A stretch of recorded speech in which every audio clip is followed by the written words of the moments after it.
Hello guys, welcome back. Guys, last की video में हमने डिस्कस किया था कि एंगुलर में टेम्पलेट ड्रिवन फॉर्म क्या होता है और उसे हम कैसे यूज करते हैं।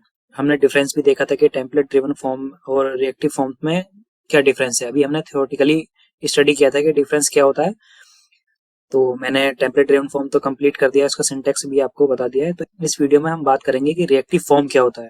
तो चलिए स्टार्ट करते हैं। गाइस, रिएक्टिव फॉर्म को यूज करने के लिए सबसे पहले हमें आप अपने मॉड्यूल के अंदर या अपने कंपोनेंट के अंदर, अगर आपका एंगुलर 16 है तो आपको अपने मॉड्यूल के अंदर रिएक्टिव फॉर्म को इंपोर्ट करना होगा। और अगर आपका एंगुलर 17 का स्ट्रक्चर है तो आपको अपने स्टैंड अलोन कंपोनेंट के अंदर, अगर आपने फॉर्म आप स्टैंड अलोन कंपोनेंट के अंदर यूज कर रहे हैं तो आप अपने टीएस फाइल में ही रिएक्टिव फॉर्म को इंपोर्ट करेंगे। और अगर आप एंगुलर 16 में या आपका कंपोनेंट स्टैंड अलोन कंपोनेंट नहीं है तो आप रिएक्टिव फॉर्म मॉड्यूल को अपने मॉड्यूल में इंपोर्ट करेंगे। ये आप ध्यान रखना, सबसे जरूरी चीज यही है। नेक्स्ट स्टेप क्या है? नेक्स्ट स्टेप ये है कि सबसे पहले जो हमारे डिजाइन है, हमारा वही डिजाइन है ये जो हमने लास्ट टेम्पलेट ड्रिवन फॉर्म में यूज किया था। मैंने वो कोड रिमूव कर दिया है जो हमारा टेम्पलेट ड्रिवन फॉर्म का था। इसमें हम सबसे पहले अपने फॉर्म एलिमेंट के अंदर, एरे के अंदर फॉर्म ग्रुप, ये एक फॉर्म ग्रुप लिया और यहाँ पर हम क्या रखेंगे कि मैं एक वेरिएबल बना देता हूँ माई फॉर्म नेम से। अब इस फॉर्म को, ये जो हमारा वेरिएबल है माई फॉर्म, इसको हम अपने टीएस फाइल पर इंपोर्ट करेंगे। मतलब डिफाइन करेंगे कि किस टाइप का वेरिएबल है। ये मेरा फॉर्म ग्रुप टाइप का वेरिएबल है। ये कंप्लीट हुआ तो आप देख सकते हैं कि वो एरर भी रिमूव हो गया यहाँ से। नेक्स्ट क्या है? नेक्स्ट होगा कि सबमिट पर हमें क्या चाहिए। आप एनजी सबमिट भी लिख सकते हैं और सबमिट भी लिख सकते हैं, जो भी आपको बेस्ट लगे। और यहाँ पर फंक्शन का नेम जो भी आपको रखना है, अब मैं यहाँ पर टाइप कर देता हूँ ऑन सबमिट। अब ये एरर दे रहा है कि हमने अभी से टीएस फाइल पर कोई फंक्शन नहीं है, तो मैं एक काम करता हूँ, इसे भी यहाँ पर बना ले। ये कंप्लीट हुआ। अब मैं इस पर सबमिट, जैसे ही मैं क्लिक करूंगा, मैं आपको कंसोल या अलर्ट करके दिखा देता हूँ। Hello submit. किसी भी चीज को स्टेप बाय स्टेप देखेंगे तो हमारे क्लियर होगी।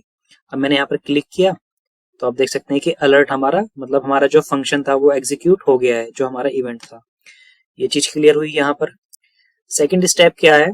सेकंड स्टेप ये है कि हमारा कंपोनेंट होता है, किसी किसी कंपोनेंट में कंस्ट्रक्टर और एनजी ऑन इट, ये बाय डिफॉल्ट क्रिएट होकर आते हैं, मतलब बने बनाए आते हैं, किसी किसी में नहीं आते। ये क्या होते हैं कंस्ट्रक्टर और इनिट? मैंने आपको लास्ट की वीडियो में तो हमने बता दिया था। मैं आपको थोड़ा और इस वीडियो में बता देता हूँ। जो कंस्ट्रक्टर होता है, ये कंस्ट्रक्टर तब लोड होता है जब हमारा कंपोनेंट लोड होता है और इसमें जो डिपेंडेंसी होती है, मतलब हमारे कंपोनेंट के लिए कोई जरूरत की जो डिपेंडेंसी होती है, वो कंपोनेंट के लोड होने से पहले हमें प्रोवाइड करा देता है। और क्या डिपेंडेंसी होती है? मान लीजिए अब मैं जैसे ये फॉर्म बिल्डर रिएक्टिव फॉर्म बना रहा हूँ। इस रिएक्टिव फॉर्म में मुझे एक फॉर्म बिल्डर चाहिए। फॉर्म बिल्डर, ये फॉर्म बिल्डर नाम की डिपेंडेंसी है। इसका यूज करने का सिंटेक्स ये है कि प्राइवेट, आप यहाँ प्राइवेट देंगे और इस वेरिएबल, इसका नाम आप कुछ भी रख सकते हैं, एक्स वाई जेड जो भी आपको रखना है। मैंने एफ बी दिया क्योंकि ये इससे रिलेवेंट हो जाएगा कि form builder, F B means, ठीक है। तो जब भी हमारी एप्लीकेशन लोड होगी तो ये जो फॉर्म बिल्डर है, हमारा फॉर्म को, मतलब इनिशियलाइज होने से पहले ही ये डिपेंडेंसी लोड होकर हमारे लिए बैकग्राउंड में रख जाएगी। सेकंड क्या होता है? एनजी ऑन इन इट, ये लाइफ साइकिल का मेथड है। ये ना क्लियर हुआ?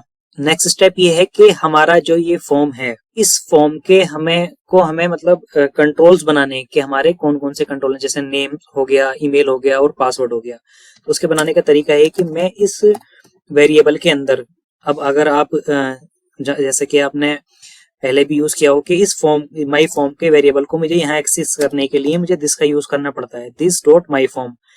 हम इसे किसके इज इक्वल टू किया? This dot form builder.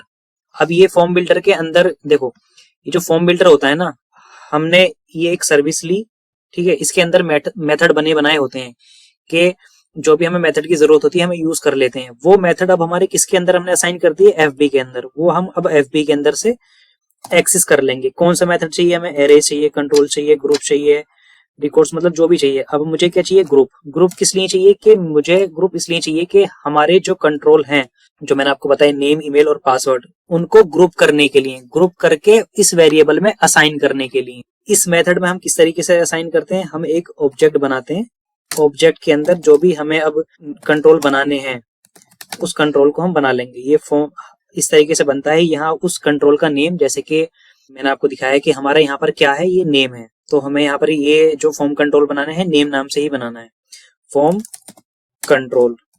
ये इसका सिंटैक्स है कि आप इस तरीके से फॉर्म कंट्रोल बना सकते हैं। ये किस टाइप का है, ये हमारा फॉर्म कंट्रोल टाइप का है। इसी तरीके से आप कॉपी करेंगे और मल्टीपल जो आपको चाहिए वो आप यहाँ पर रख सकते हैं। 1 2 3, ये 3 हो गए। ये किस लिए, ये मेल के लिए, ईमेल के लिए, सॉरी, ये ईमेल के लिए हो गया। ये हो गया हमारा पासवर्ड। ये हमारे 3 फॉर्म कंट्रोल हो गए। यहाँ पर ये इतना कंप्लीट हुआ। नेक्स्ट क्या है, हम अपनी HTML फाइल पर जाएंगे। अब हमने फॉर्म ग्रुप तो बना लिया, यहाँ पर अपना सबमिट बटन भी बना लिया, लेकिन जब यूजर इस फॉर्म के अंदर वैल्यू एंटर करेगा तो हमें इस ही इनपुट से ही तो एक्सेस करेंगे ना। जैसे हमने अपना टेम्पलेट ड्रिवन फॉर्म में NG मॉडल का यूज किया था, तो रिएक्टिव फॉर्म में हम यूज करते हैं फॉर्म कंट्रोल नेम। और क्या यहाँ पर क्या असाइन करेंगे, वही नेम जो हमने यहाँ पर दिया है, कॉपी किया हमने और यहाँ पर हमने इसको पेस्ट कर दिया। इसी तरीके से जितने भी हमारे कंट्रोल्स हैं हम उनमें यहाँ पर असाइन कर देंगे। यहाँ पर क्या था, ईमेल,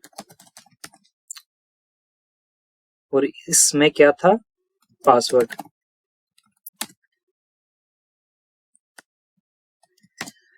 तो हमारे ये फॉर्म कंट्रोल बन गए हैं। अभी मैं आपको दिखाता हूँ, अब मैं आपको कंसोल करके दिखाता हूँ। आप जो हमारे ये फॉर्म कंट्रोल की जो, मान लीजिए हमने यहाँ पर जो वैल्यू एंटर करी, कुछ भी, ठीक है, ईमेल वगैरह, पासवर्ड, जो भी हमने यहाँ पर एंटर किया। मैं एक चीज और कर देता हूँ, यहाँ पर जो हमारा ये ईमेल है ना, ये पासवर्ड है, पासवर्ड, ठीक है, ये मिस्टेक थी, पासवर्ड, क्योंकि ये मुझे इस तरीके से पता पड़ा, क्योंकि ना यहाँ पर जो थे ये वैल्यू दिखा रहा था, इसमें नहीं आ रहा था बुलेट्स वगैरह में। तो इतना हो गया। मैं बता रहा था आपको कि मुझे अब इनकी वैल्यू भी तो गेट करनी है ना। जैसे मैंने यहाँ पर कोई भी वैल्यू फिल करी, मुझे इनकी वैल्यू यहाँ पर एक्सेस करनी है, सबमिट पर एक्सेस करनी है। वो मैं किस तरीके से करूंगा, या तो मैं जैसे टेम्पलेट ड्रिवन फॉर्म में किया था कि मैंने इस फॉर्म को यहीं से कॉपी किया और यहाँ पर पेस्ट कर दिया और उसको इस फंक्शन के थ्रू एक्सेस कर लिया हमने, और इसका टाइप दे दिया एनी टाइप का।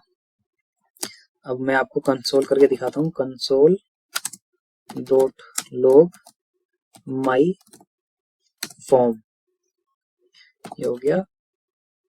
वैल्यू यहाँ पर आप कुछ भी मतलब टाइप कर सकते हैं। अब मैं आपको सबमिट करके एक बार दिखाता हूँ।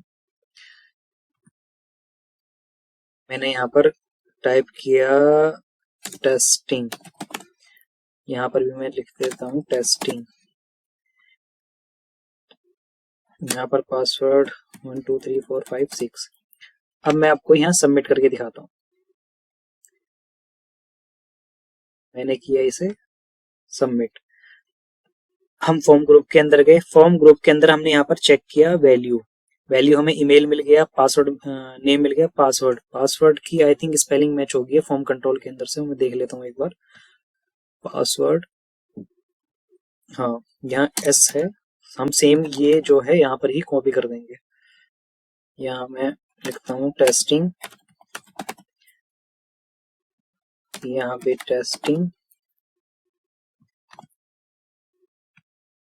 और पासवर्ड में यहाँ पर लिख देता हूँ ये। अब मैं आपको सबमिट करके दिखाता हूँ। फॉर्म ग्रुप, वैल्यू, ईमेल आ गया, नेम आ गया, पासवर्ड आ गया। अगर आप चाहें तो इस तरीके से यहाँ से फॉर्म में से ये वैल्यू को एक्सेस भी कर सकते हैं, वैल्यू की देकर आप सीधा आपको यहाँ पर वैल्यू मिल जाएगी। अब मैं यहाँ पर एक बार दिखा देता हूँ आपको डायरेक्ट वैल्यू निकालकर। मेल यही रहने दीजिए और पासवर्ड भी यही। मैंने किया सबमिट, तो आप देख सकते हैं कि नेम, ईमेल, पासवर्ड सब हमें मिल गया है। सेकंड तरीका क्या है, अगर आप कहो कि मुझे यहाँ से सेंड नहीं करना, तो वो वेरिएबल आपका यहाँ पर भी है ना, ये माई फॉर्म, इसी फॉर्म से तो हम वैल्यू गेट कर रहे हैं। इसे यहाँ से रिमूव करेंगे और ये जो फॉर्म है इसे यहाँ पर एक्सेस करने का तरीका ये है कि हम this dot form my form. अब हम वही वैल्यू यहाँ से भी एक्सेस कर सकते हैं बिना फंक्शन में वैल्यू पास किए हुए।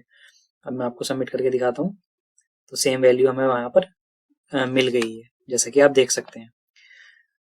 अभी इसमें क्या है पेंडिंग, अभी इसमें पेंडिंग है फॉर्म का वैलिडेशन। हमने अभी फॉर्म का वैलिडेशन नहीं किया। मैं आपको फॉर्म का वैलिडेशन भी करके दिखाऊंगा।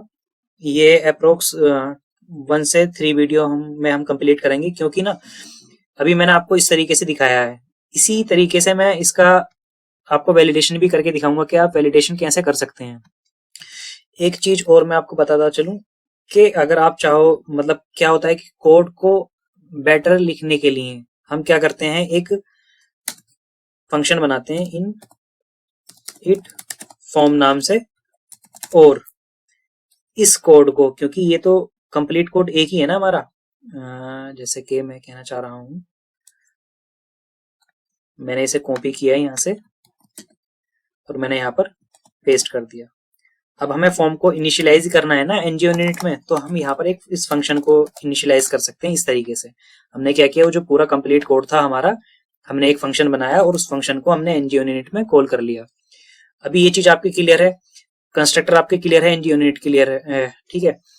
मैंने आपको बता दिया कि जब भी हमारा फॉर्म इनिशियलाइज होता है, मान लीजिए मैंने ये सिंटेक्स बना दिया कंप्लीट, हमारा कंपोनेंट लोड हुआ, वो कंपोनेंट जब लोड होता है तो सबसे पहले लाइफ साइकिल हुक में ngOnInit कॉल होता है, लाइफ साइकिल हुक की बात करो। और फॉर्म को इनिशियलाइज करने के लिए हमें उस ngOnInit के अंदर अपने फॉर्म को, या तो हमारे फॉर्म के मेथड को फंक्शन को बोल सकते हो जैसे मैंने बनाया, या फॉर्म को इनिशियलाइज करने के लिए हम उसे ngOnInit में रखते हैं।